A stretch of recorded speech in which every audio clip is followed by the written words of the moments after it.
In this video, I'm going to explain to you how attorneys get felony charges reduced to misdemeanor in Arizona. Hi, I'm Javier. I'm a criminal defense attorney and civil litigation attorney in Tucson, Arizona, and I help people fight for their freedom and protect their future. Let's get on with the video. Okay, so before we get started, I need to explain a couple things. So first of all, we need to understand there's basically two types of offenses, felonies and misdemeanor. In this video, we're going to talk about felonies. If you need some information about what misdemeanors are, if you want some information about that, I'm going to put here a card here to a video I did. I talk about specifically misdemeanor assault, but the intro explains to you the levels of misdemeanors, the potential sentences, and all the required probation and stuff for a misdemeanor in Arizona. Okay, so I'm going to assume you know that, and I'm just going to talk about what a felony is and how that works. Okay, so generally speaking, a felony is a serious crime that's usually punishable by at least 1 year or more in prison and up to, of course, capital sentencing. There are several levels of felonies, so basically class 1, 2, 3, 4, 5, and 6. Okay, felony, so we call them F1, F2, F3, F4, F5, F6. Anyway, so there are 6 levels of felony, and each have different ranges of potential punishment. And of course, and if appropriate, the probation term is also different. So I'm just going to go through them really quickly. Please bear in mind, these are for first-time offenders only, although class 1 is a little different, but this is not for repeat offenders, okay? If you're a repeat offender, there's other rules. Once I talk to you about this, I'll tell you briefly what that is, but repetitive offender sentencing is beyond the scope of this video. So if you guys are interested in that, just drop a comment down below. If a lot of people is interested, I'll do a video on that, okay? We can get really into that. So there's 6 levels of felony in the state of Arizona, 1 being the higher level, 6 being the lower level, and they all have a range of sentencing which the judge can apply. One important thing is the ranges are from a mitigated range to an aggravated range, but the most important part of the range is the presumptive. The presumptive of the sentence is where the judge will start after a conviction, right? And the judge then can go up or down depending on the findings of aggravating or mitigating factors. So I'll briefly explain the ranges for each of them. So class 6 felony, F6, the range is 0.3 years, so a third of a year, to 2 years. The presumptive for class 6 is 1 year. Okay, so that's where the judge will start. Probation is up to 3 years. Class 5 felony, F5, the range is 0.5, half a year, to 2.5 years with a 1.5, 1 year and a half presumptive sentence. The potential probation is also 3 years. An F4 goes from 1 year to 3.75 years with a 2.5 year presumptive. Probation is up to 4 years. An F3 is 2 years to 8.75 with a 3.5 year presumptive. And an F2 is 3 to 12.5 years with a 5 year presumptive. So those are the ranges of sentencing for the 6 through 2. The class 1 felony is technically just first and second degree murder. The potential sentence for that is natural life imprisonment. So basically your whole life, you will never get out, you will die in prison.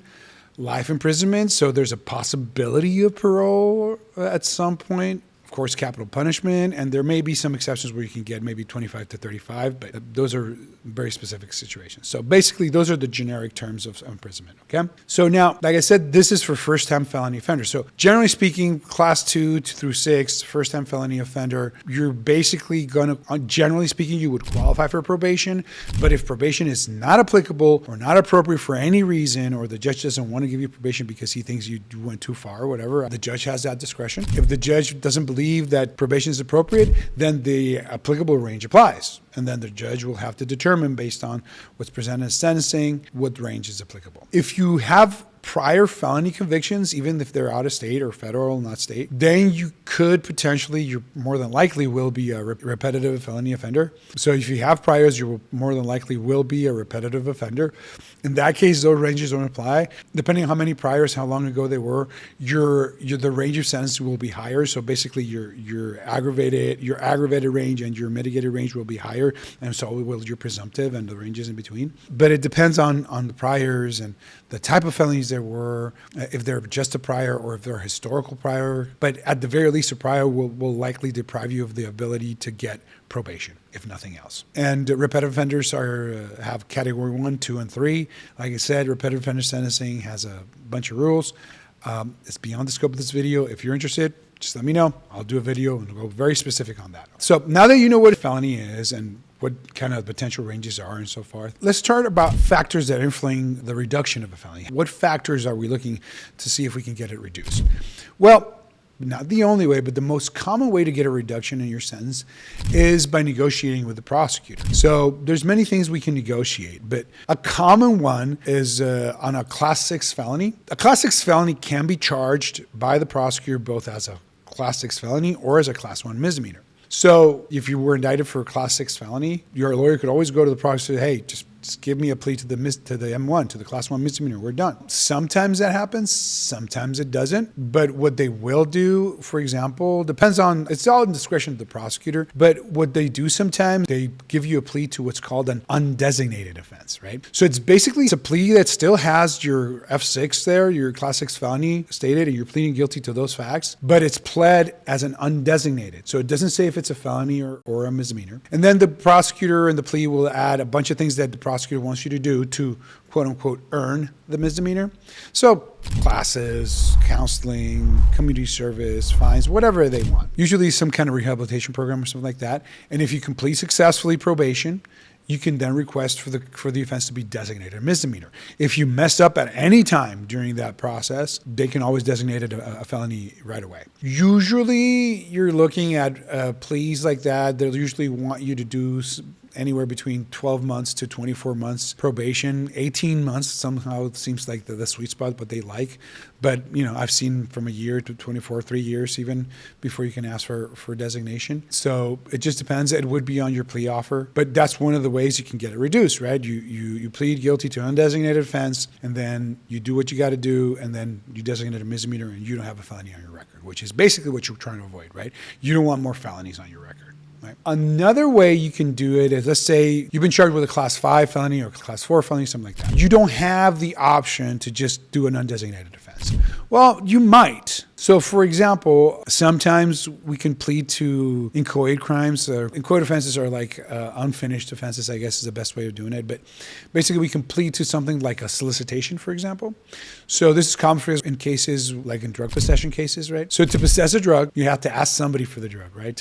You have to solicit somebody to possess, right? So sometimes we can negotiate with a prosecutor, say, okay, give me a solicitation plea instead of the actual possession. And you have the facts, right? You can admit to asking for it. You just don't go beyond that. And that would be the plea that you'll be pleading to, solicitation to possess, right? So solicitation to do whatever. So a solicitation to commit a Class 4 felony is an F6 M1. So you can always plead to that, and then you can get your undesignated offense, if not a straight up misdemeanor. If your solicitation to commit a Class 5 felony, that's a Class 1 misdemeanor. Solicitation to commit an F6 is a Class 2 misdemeanor. So you agree to part of the facts, right? You agree to, okay, I'm not going to agree to the whole crime. I'll agree to a part of it. Give me the solicitation plea and we're good, right? And then you get it reduced. That's a reduced charge that you can get. Now, your lawyer has to convince the prosecutor to offer you the plea. The prosecutor usually has that discretion, but your lawyer has to present reasons why that's appropriate. And it just depends on the facts and the evidence in your case. That's why you have to talk to your lawyer. Always, always, always talk to your lawyer. Another way is, let's say those are not necessarily in the table, but some felonies are just misdemeanors with an added element. For example, an assault. An assault causing injury, if it's just a physical injury, which is defined as the impairment of a physical condition, it's a misdemeanor.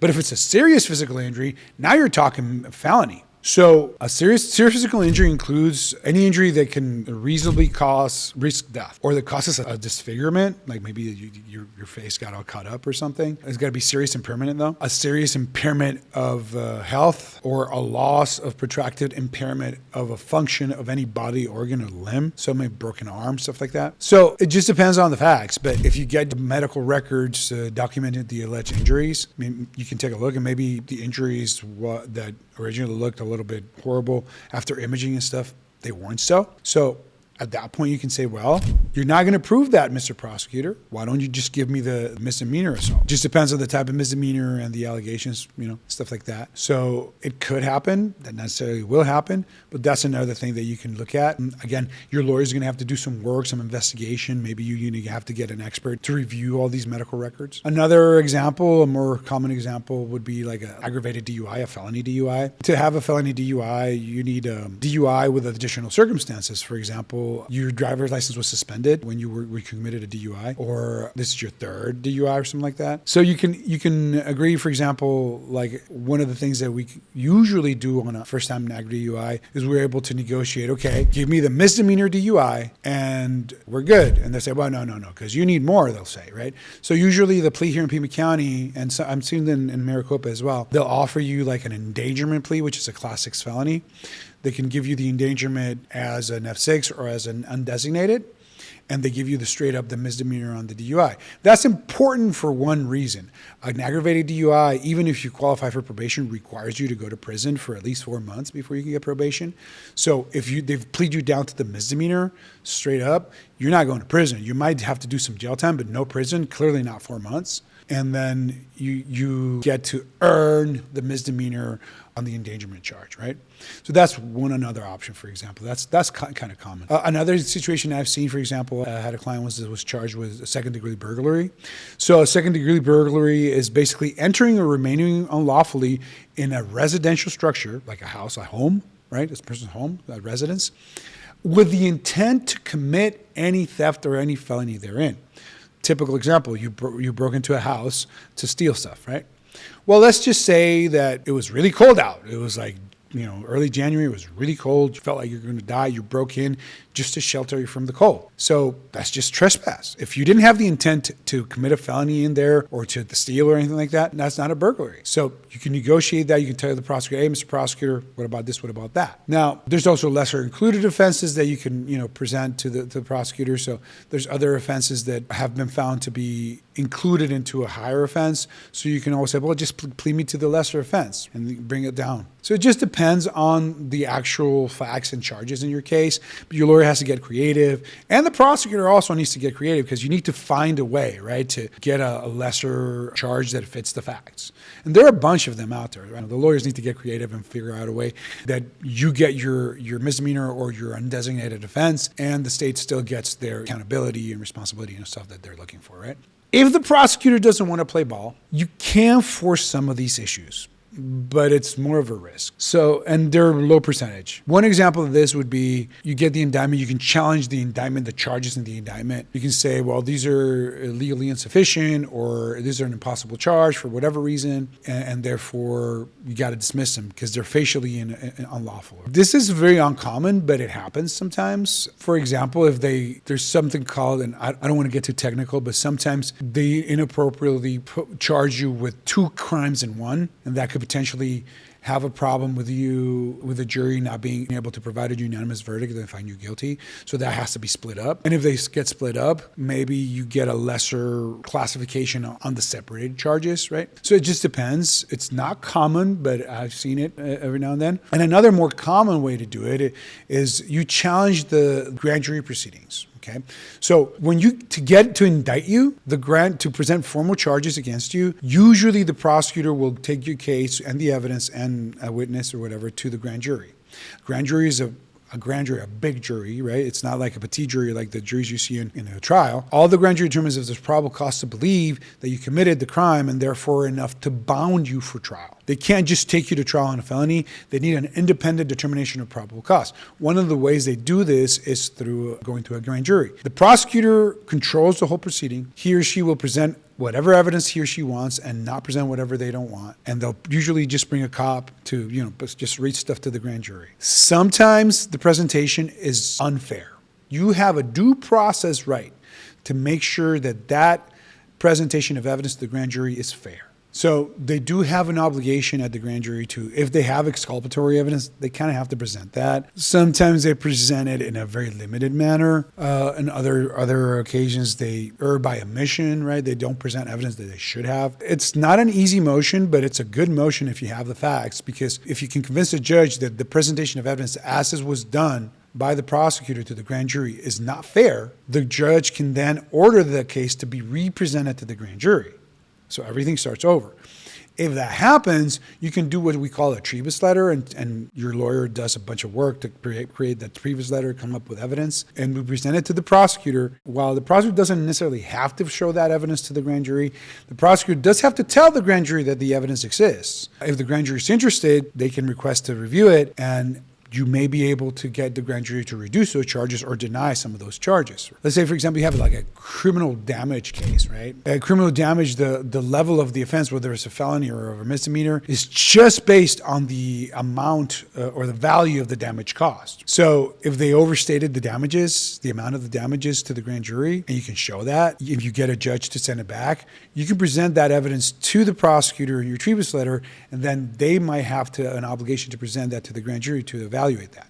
Now, there's another side of this coin. If you cause this to happen, the prosecutor will present his or her case better and then present more evidence, potentially present evidence that addresses the evidence that you've gathered. Whether it's enough or not, I don't know, but the grand jury could decide to just indict you the same way, or potentially you could get even more charges. I've seen cases where a colleague got the 12-9, went to the grand jury, and the grand jury indicted again with same charges and added a couple more. So there's a risk of going that route, but if you got good arguments, most of the time I think it's worth it. It just depends on what plea you have and the situation that the status of negotiations with the prosecutor, right? So you never know, but that's why you need to talk to your lawyer to figure those things out. And that's how lawyers get felony charges reduced to misdemeanors. I hope this video has been helpful to you. If you or anybody you care about is facing criminal charges, my contact information is in the description down below. Feel free to contact me, book a consultation, give you a free consultation, see if we're the right fit, see if I can help you out, okay? Good luck with your case, and see you on the next video.